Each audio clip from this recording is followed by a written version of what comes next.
तारीख थी 1 मार्च 2003। भारत और उसके पड़ोसी मुल्क पाकिस्तान की सड़कों पर सन्नाटा पसरा हुआ था। ऐसा लग रहा था कि जैसे लॉकडाउन लगा हो। इसके साथ ही लोग इतने जोश से एक दूसरे को ललकार रहे थे, ऐसा लग रहा था कि जैसे कोई युद्ध शुरू होने वाला हो। हाँ, सच में एक युद्ध शुरू होने वाला था, पर यह युद्ध हथियारों से नहीं लड़ा जाने वाला था। यह युद्ध लड़ा जाने वाला था बॉल और बैट से। इस युद्ध का मैदान बना था सुपर पार्क सेंचुरियन और आमने सामने थी दो धुर प्रतिद्वंदी टीमें, भारत और पाकिस्तान। यह वर्ल्ड कप 2003 का 36वां मैच था।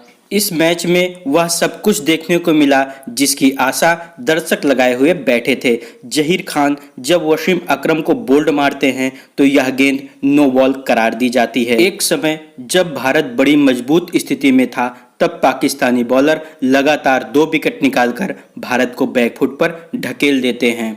इसी मैच में खेली गई अपनी 98 रन की पारी को सचिन तेंदुलकर अपनी सर्वश्रेष्ठ पारियों में से एक बताते हैं।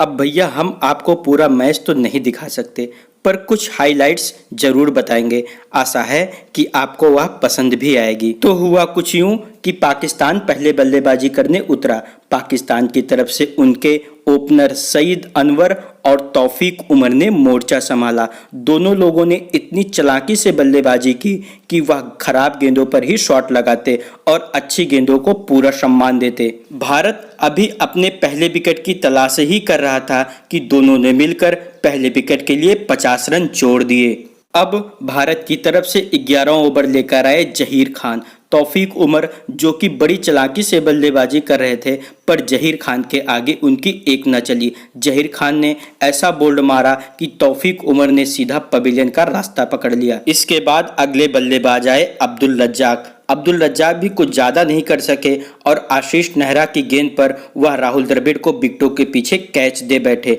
अभी पाकिस्तानी टीम का स्कोर 90 रन ही पहुंचा था। अगले बल्लेबाज के रूप में आए इंजमामुल हक और पहली ही गेंद पर चौका लगाकर अपने इरादे जाहिर कर दिए, पर 1 रन लेने के चक्कर में वह दौड़ नहीं पाए और वीरेंद्र सहवाग के शानदार थ्रो ने उनको पवेलियन का रास्ता दिखा दिया। इंजमाम ने मात्र 6 रन बनाए और पाकिस्तान का स्कोर अभी 98 रन ही पहुंचा था और उनके 3 विकेट गिर चुके थे। अगले बल्लेबाज मोहम्मद यूसुफ के साथ अनवर ने पाकिस्तानी पारी को आगे बढ़ाना शुरू किया। दोनों ने मिलकर पाकिस्तान का स्कोर 171 रन तक पहुंचा दिया, पर मोहम्मद यूसुफ श्रीनाथ का शिकार बन गए। विकेटों के इन पतझड़ के बीच एक छोर पर खड़े सईद अनवर ने अपना शतक पूरा किया। शतक बनाने के ठीक बाद ही अनवर को नेहरा ने क्लीन बोल्ड कर दिया। आउट होने से पहले अनवर ने 126 गेंदों पर 7 चौकों की मदद से 101 रन की बेहतरीन पारी खेली। अभी पाकिस्तान का स्कोर 195 रन था। विकेटों के इन पतझड़ और बीच बीच में होती रनों की बारिश के बीच में पाकिस्तान का स्कोर 256 रन तक पहुंच गया और उनके 7 विकेट गिर चुके थे। अभी वसीम अकरम बल्लेबाजी करने आए ही थे कि जहीर खान ने उनको एक शानदार बोल्ड मार दिया, पर यह गेंद दुर्भाग्य से नो बॉल रहे। इसके बाद वसीम अकरम ने शानदार बल्लेबाजी का नमूना पेश करते हुए 6 गेंदों पर 10 रन बनाए और पाकिस्तान का स्कोर 273 रन तक पहुंचा दिया। भारत को अब यह मैच जीतने के लिए 274 रन बनाने थे।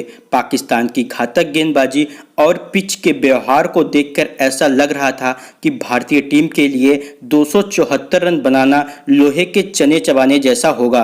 पाकिस्तानी खिलाड़ियों की बॉडी लैंग्वेज भी बिल्कुल बदल सी गई थी। उनकी बॉडी लैंग्वेज देखकर यह अंदाजा लगाया जा सकता था कि जैसे वह मान रहे हों कि उन्होंने आधी जंग अब जीत ली हो।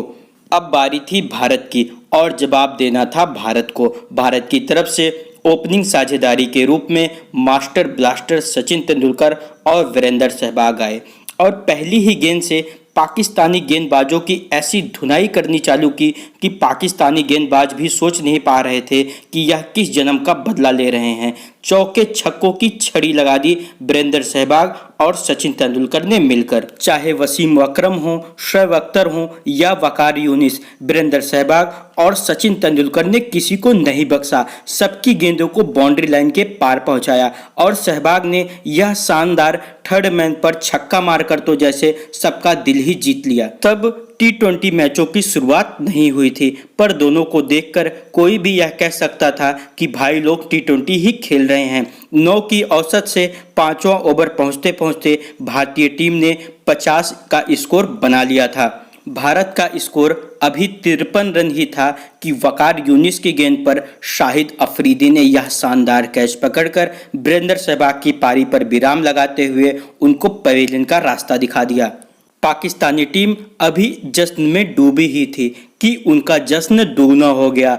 अगली ही गेंद पर सौरभ गांगुली को वकार यूनिस ने LPW आउट कर दिया। भारतीय कप्तान बगैर खाता खोले पवेलियन जा चुके थे। अगले बल्लेबाज थे मोहम्मद कैफ। मोहम्मद कैफ के ऊपर पहली जिम्मेदारी यह थी कि वह वकार यूनिस की हैट्रिक को रोकें। कैफ ने यह गेंद झेलकर वकार यूनिस को हैट्रिक लेने से रोक दिया। अपने 2 लगातार विकेट गंवाकर भारतीय टीम पूरी तरीके से बैकफुट पर थी, पर सचिन तेंदुलकर इन चीजों से तनिक भी नहीं घबराते हैं और वह लगातार पाकिस्तानी गेंदबाजों की धुनाई जारी रखते हैं। इन सब के बीच सचिन तेंदुलकर मैदान पर ही घायल हो जाते हैं। सभी लोगों को लग रहा था कि शायद तेंदुलकर रिटायर्ड हर्ड होकर वापस चले जाएं, पर सचिन तेंदुलकर थे अपने इरादों के एक पक्के खिलाड़ी। वह रिटायर हर्ड होने की बजाय एक साथ में रनर रखना पसंद करते हैं और पाकिस्तानी गेंदबाजों की धुनाई जारी रखते हैं। अब भारत का स्कोर 155 रन पहुंचा था और मोहम्मद कैफ दुर्भाग्य से शाहिद अफरीदी का शिकार हो गए। सचिन तेंदुलकर और मोहम्मद कैफ ने मिलकर 102 रनों की शानदार पार्टनरशिप की थी। सचिन का साथ देने अगले बल्लेबाज थे राहुल द्रविड़ और सचिन ने भारत की पारी को आगे बढ़ाना चालू किया। सचिन अब देखते ही देखते 98 रन के स्कोर पर पहुंच गए। सभी को सचिन के शतक का बेसब्री से इंतजार था, पर दुर्भाग्य से शोएब अख्तर की यह गेंद सचिन के बल्ले का ऊपरी किनारा लेते हुए यूनुस खान के हाथों में चली गई। सचिन की इस शानदार पारी का अंत हो गया। सचिन ने 98 रन की पारी मात्र 75 गेंदों पर ही खेली थी, उसमें 12 चौके और 1 छक्के भी लगाए थे।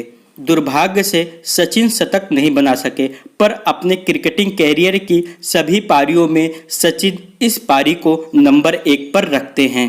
अभी भारत का स्कोर 177 रन पर 4 विकेट था और यह मात्र 28वां ओवर चल रहा था। इसके बाद बल्लेबाजी करने आए नए बल्लेबाज युवराज सिंह ने राहुल द्रविड़ का बखूबी साथ दिया। युवराज सिंह ने 53 गेंदों पर शानदार 50 रन बनाए और राहुल द्रविड़ ने 44 रन 76 गेंदों पर बनाए। दोनों ने बगैर अब कोई विकेट खोए भारत को जीत की दहलीज पर पहुंचा दिया।